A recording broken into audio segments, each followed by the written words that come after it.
महापुराण की कथा कहती है, शिव जी को आपसे ना बेलपत्र चाहिए, ना चावल का दाना चाहिए।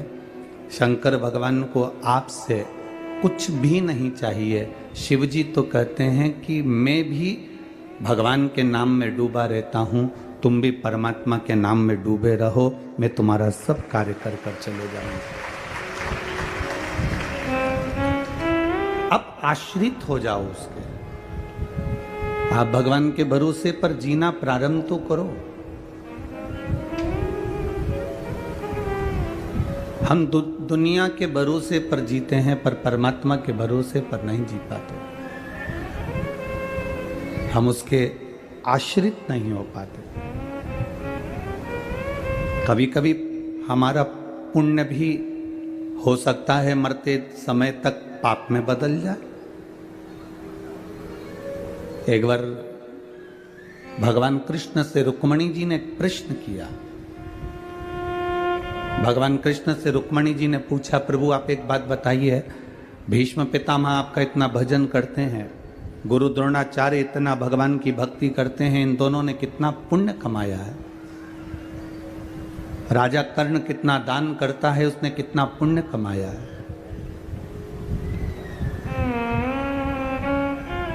राजा कर्ण के बराबर कौन दान कर सकता है? भीष्म पितामह के बराबर कौन पुण्य कर सकता है?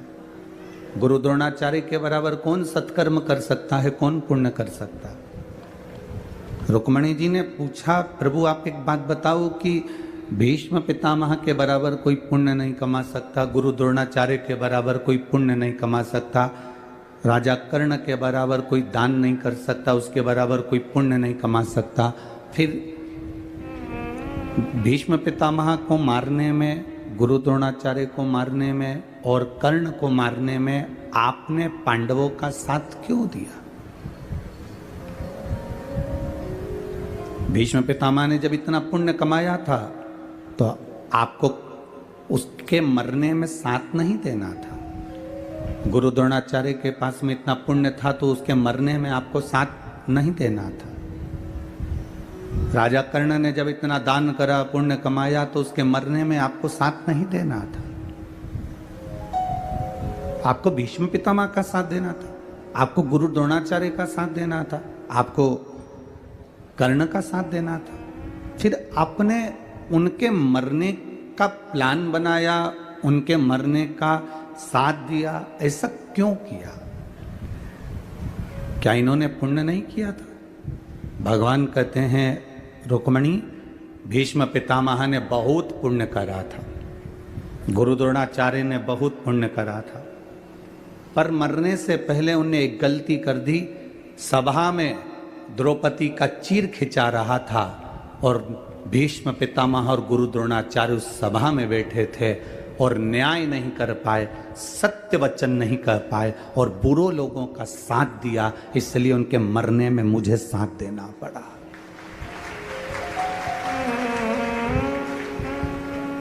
इतना पुण्य करने वालों के पुण्य भी कभी कभी समाप्त हो जाते हैं। इतना पुण्य करने वालों का पुण्य समाप्त हो जाता है।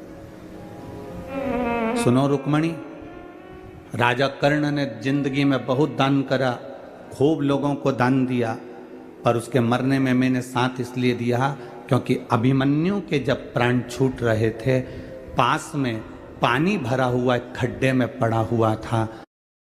अभिमन्यु ने मरते मरते राजा कर्ण से कहा था कि मैं मर रहा हूं, आपने मुझे बाणों से छेदित कर दिया है, पर मुझे प्यास बहुत लग रही है, थोड़ा सा पानी तो पिला दो। मरते मरते अभिमन्यु ने राजा कर्ण के सामने हाथ पसार कर जल पीने को मांगा, पर राजा कर्ण ने एक बूंद जल नहीं दिया। इसलिए भगवान कृष्ण कहते हैं कि खड्डे में भरे हुए पानी को अभिमन्यु को राजा कर्ण नहीं पिला पाया था, इसलिए उसी खड्डे में भरे हुए पानी में उसका रथ फंसा और उसके मरने में साथ मुझे देना पड़ा, क्योंकि उसने जिंदगी में पुण्य करा हो, पर कोई मर रहा है और प्यासा मर रहा है, उसको पानी तो पिला देना था, भले वो अपने कर्म से मरता रहता। कभी कभी हमारा पुण्य भी समाप्त हो जाता है। हमारे कर्म करे हुए, हमने अच्छा कर्म करा है, हम कथा सुन रहे हैं, हमने लोगों को भोजन कराया, भंडारा करा, कोई अच्छा काम किया, सत्कर्म करा, भक्ति करी, भजन किया, कीर्तन किया, मंत्र जाप किया, स्मरण किया, पर हमारा करा हुआ पुण्य भी कभी कभी समाप्त हो जाता। हम कई बार जहाँ कथा करने जाते हैं, वहाँ पर जो यजमान परिवार होते हैं, कथा करवाते हैं, तो हम उनको कहते भी हैं बड़े भाव से कथा का रस तत्व ग्रहण करना, और जितने भी भक्त आए ये समझना कि भक्त नहीं है, स्वयं मेरे शंकर भगवान के गण कथा सुनने के लिए पहुंचे हैं। इनका आदर करिए, इनका सम्मान करिए, आदर करिए।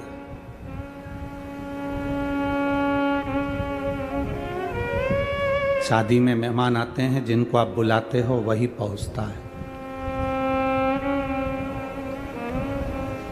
कितना सुंदर कहा है, सोमवार का उद्यापन कर लो, एकादशी का उद्यापन कर लो, संक्रांति का उद्यापन कर लो, अधिक मास का उद्यापन कर लो, छठ का उद्यापन कर लो, तीज का उद्यापन कर लो, चतुर्थी का उद्यापन कर लो, तुम्हारी मर्जी पड़े, जितने व्रत तुम करती हो उसके उद्यापन करो।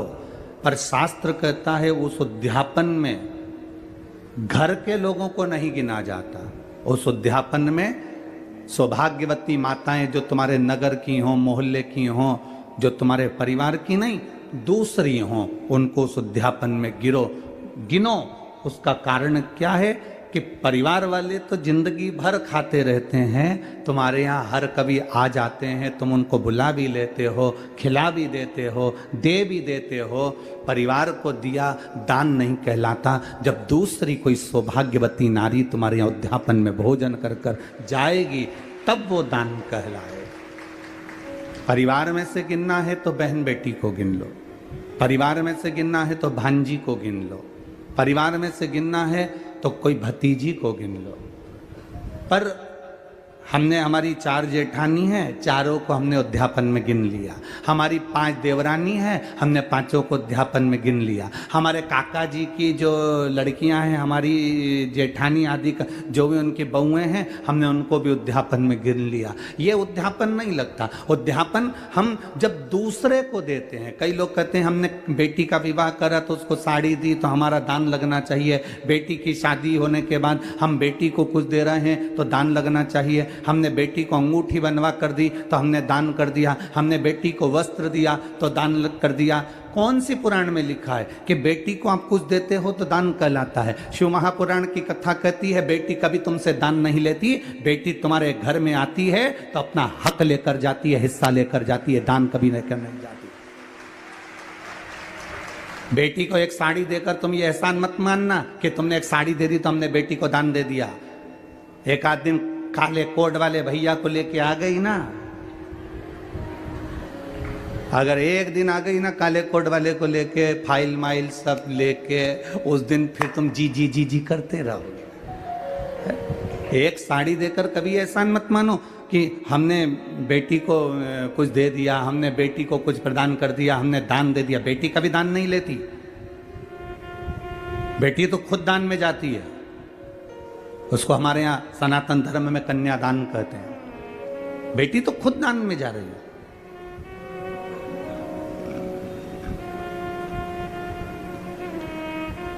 हमने बेटी को ये सामान दे दिया, दान कर दिया। शिव महापुराण कहती है ना ना ना, अब दूसरे को दिया गया दान है, दूसरे को प्रदान किया गया पुण्य है।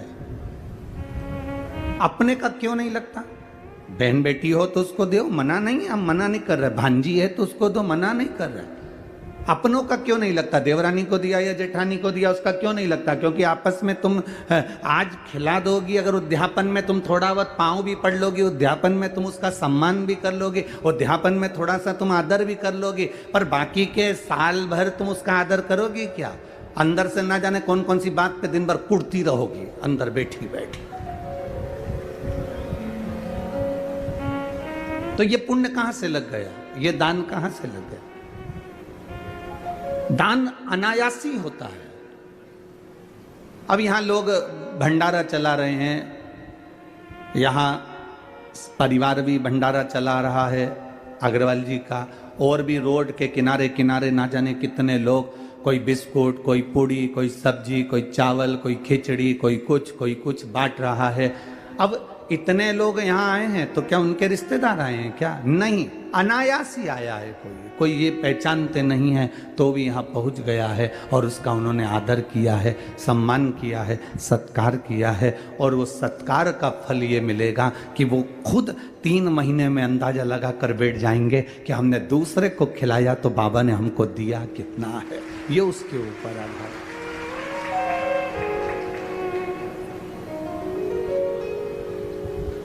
कभी ये अंदाजा लगा कर ना बैठे कि मैंने हमारी बहन बेटी को दे दिया तो हमें किसी को देने की जरूरत ना ना ना, आप करिए।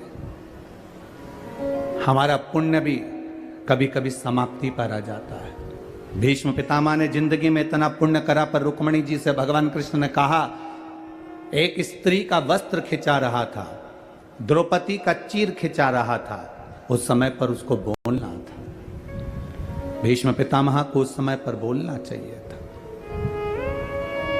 गुरु द्रोणाचार्य को उस समय पर बोलना चाहिए था।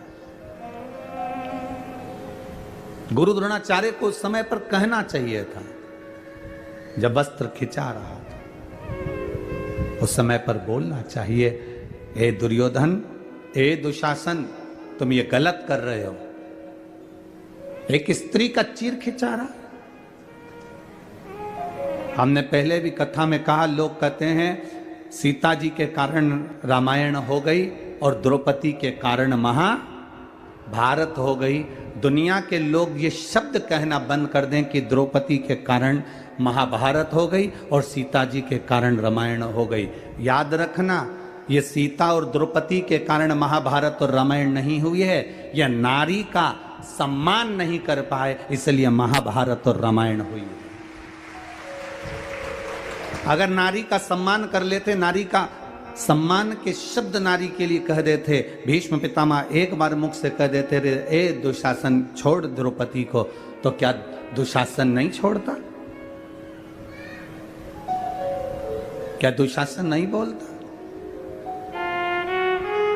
अगर एक बार सम्मान का शब्द संबोधन कर देते, भीष्म पितामह एक बार कह देते कि तुम द्रौपदी को छोड़ दो, वृद्ध के नाते अगर कह देते तो वो छोड़ देते।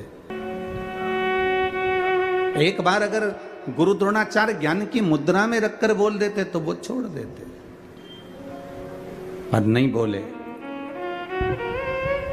आप सबसे निवेदन है, जब नेक बात बोलने का मौका हो, जब अच्छी राय देने का मौका हो, कोई तुम्हारी बात सुने ना सुने, जिस सभा में बैठे हो और सतमार्ग बताने का अगर मौका मिल रहा है तो उस समय को मत छोड़ना, और अगर बन सके तो अपनी बात एक बार सतमार्ग की बोलना जरूर। फिर परिवार के लोग उस बात को माने ना माने, पर अपना कर्म, अपना फर्ज अदा जरूर कर देना। अपने फर्ज से अपन को मुख नहीं मोड़ना, हमें अपना फर्ज अदा कर देना चाहिए। हमें अपनी बातों को सम्मुख में रख देना चाहिए, हमें अपनी बातों को संसार सागर के सामने रख देना चाहिए, क्योंकि हमारे पद की एक गरिमा है।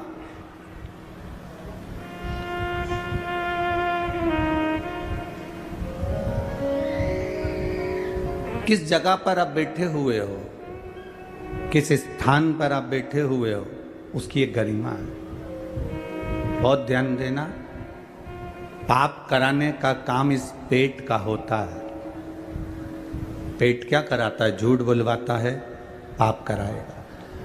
पेट क्या कराएगा? भूख लगी है तो लोभ भी करवाएगा, आसक्तियां भी आएंगी, तृष्णा भी आएगी, वासना भी आएगी। पेट का काम है।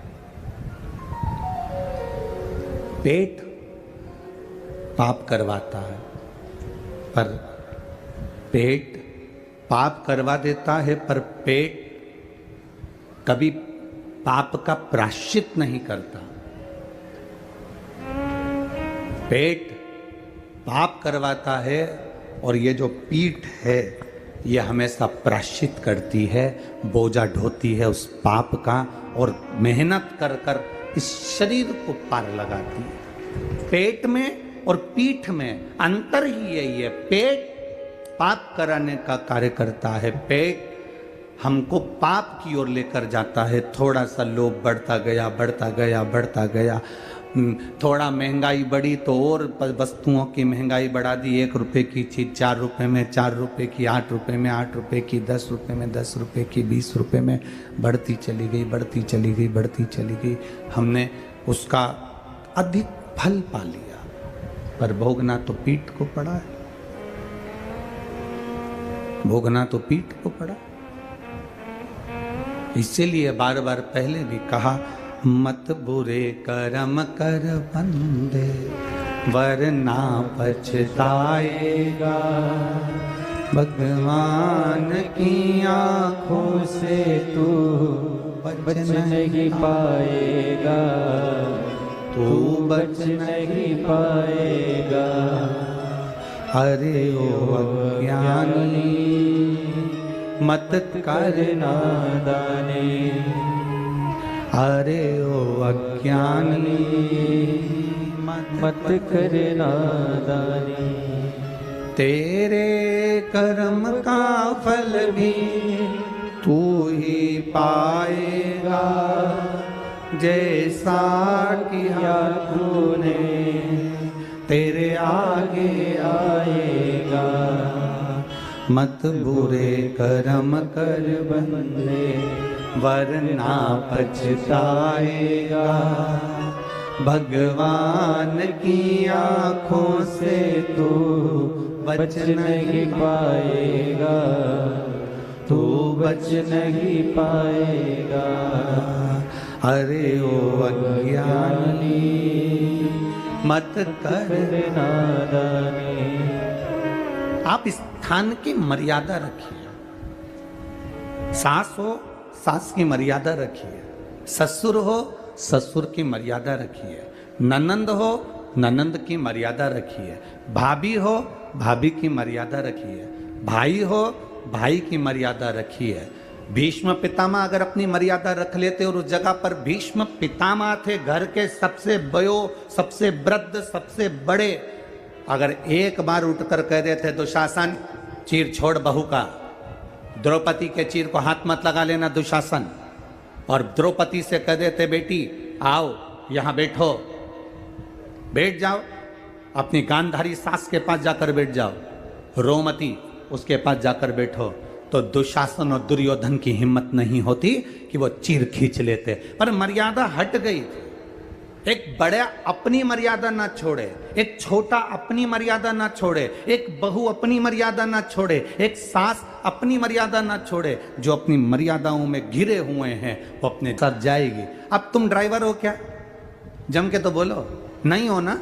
ड्राइवर की सीट पर जो बैठा है वो ड्राइवर नहीं है, पर वो चाय पीने ड्राइवर गया और ये उसकी सीट पर बैठ गया तो लोगों को क्या मालूम कि ये ड्राइवर है कि नहीं, परंतु सब ने कहा ड्राइवर साहब, ड्राइवर साहब, ड्राइवर साहब, ड्राइवर साहब। सब गाड़ी में बैठ गए। मालूम पड़ा जब तो ये तो ड्राइवर था ही नहीं, ये तो नीचे उतर गया। ड्राइवर चाय पी के आया, गाड़ी में बैठा, ड्राइवर की सीट पर बैठा और उसने गाड़ी चलाना प्रारंभ करी। अर्थात ड्राइवर की सीट पर जो बैठा वो ड्राइवर कहला गया। ड्राइवर की सीट पर जो बैठा लोगों ने उसको ड्राइवर कह दिया। जो रोज रोज मंदिर में जाकर बैठता है, रोज रोज सत्संग में जाकर बैठता है, रोज रोज भगवान की कथा में जाकर बैठता है, उसको लोग कुछ भी कहते हो, पर धीरे धीरे लोग कहने लगते हैं ये तो कहीं का भक्त है रे, 24 घंटे मंदिर में पड़ा रहता है, 24 घंटे भगवान की भक्ति में रमा रहता है, 24 घंटे इसके पास कोई काम नहीं है। जहाँ भजन होता है वहाँ जाकर बैठ जाती है, जहाँ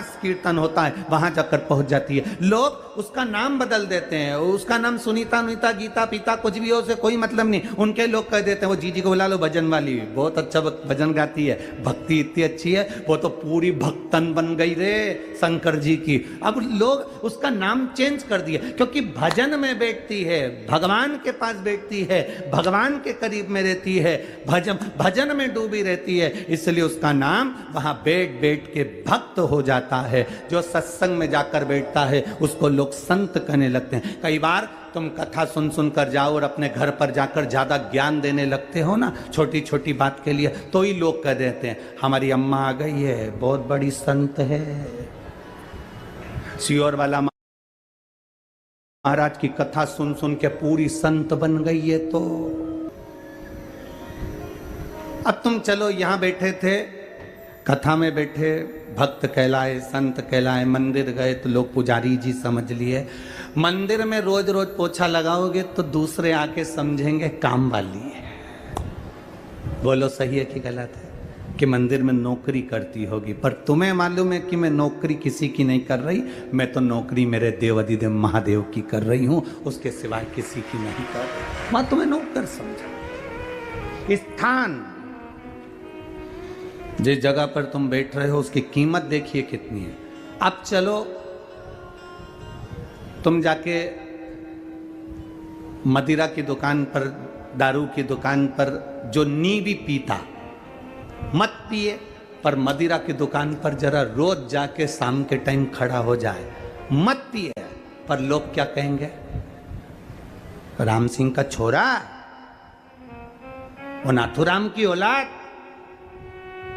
वो उसका भाई, पक्का बेहुड़ा, 4 बजते नहीं और दुकान पे खड़ा मिल जाता। उसने कभी नहीं पी, पर वहां खड़ा था तो नाम उसका आ गया। उसी तरह हम अगर भगवान की भक्ति में खड़े भी हो गए, भगवान के भजन में जाकर खड़े भी हो गए, उसकी भक्ति में जाकर खड़े भी हो गए, भले हमने कथा सुनी ना सुनी, हमने भजन किया ना किया, हमने दान किया ना किया, हमने पुण्य किया ना किया, हमने संकीर्तन किया ना किया, हमने शंकर जी के मंदिर में 1 लोटा जल चढ़ाया ना चढ़ाया, पर हम रोज अगर भगवान की कथा में जा रहे हैं, रोज भजन कर रहे हैं, रोज कीर्तन कर रहे हैं, रोज मंत्र जाप कर रहे हैं, रोज मंदिर जा रहे हैं, तो हमारा भी नाम उसकी लिस्ट में जरूर आ जाता है, भले हमने पुण्य करा कि ना करा, पुण्य की लिस्ट में आ जाता है। एक नहीं पीता और दारू की दुकान पर खड़ा है तो उसका नाम आ गया।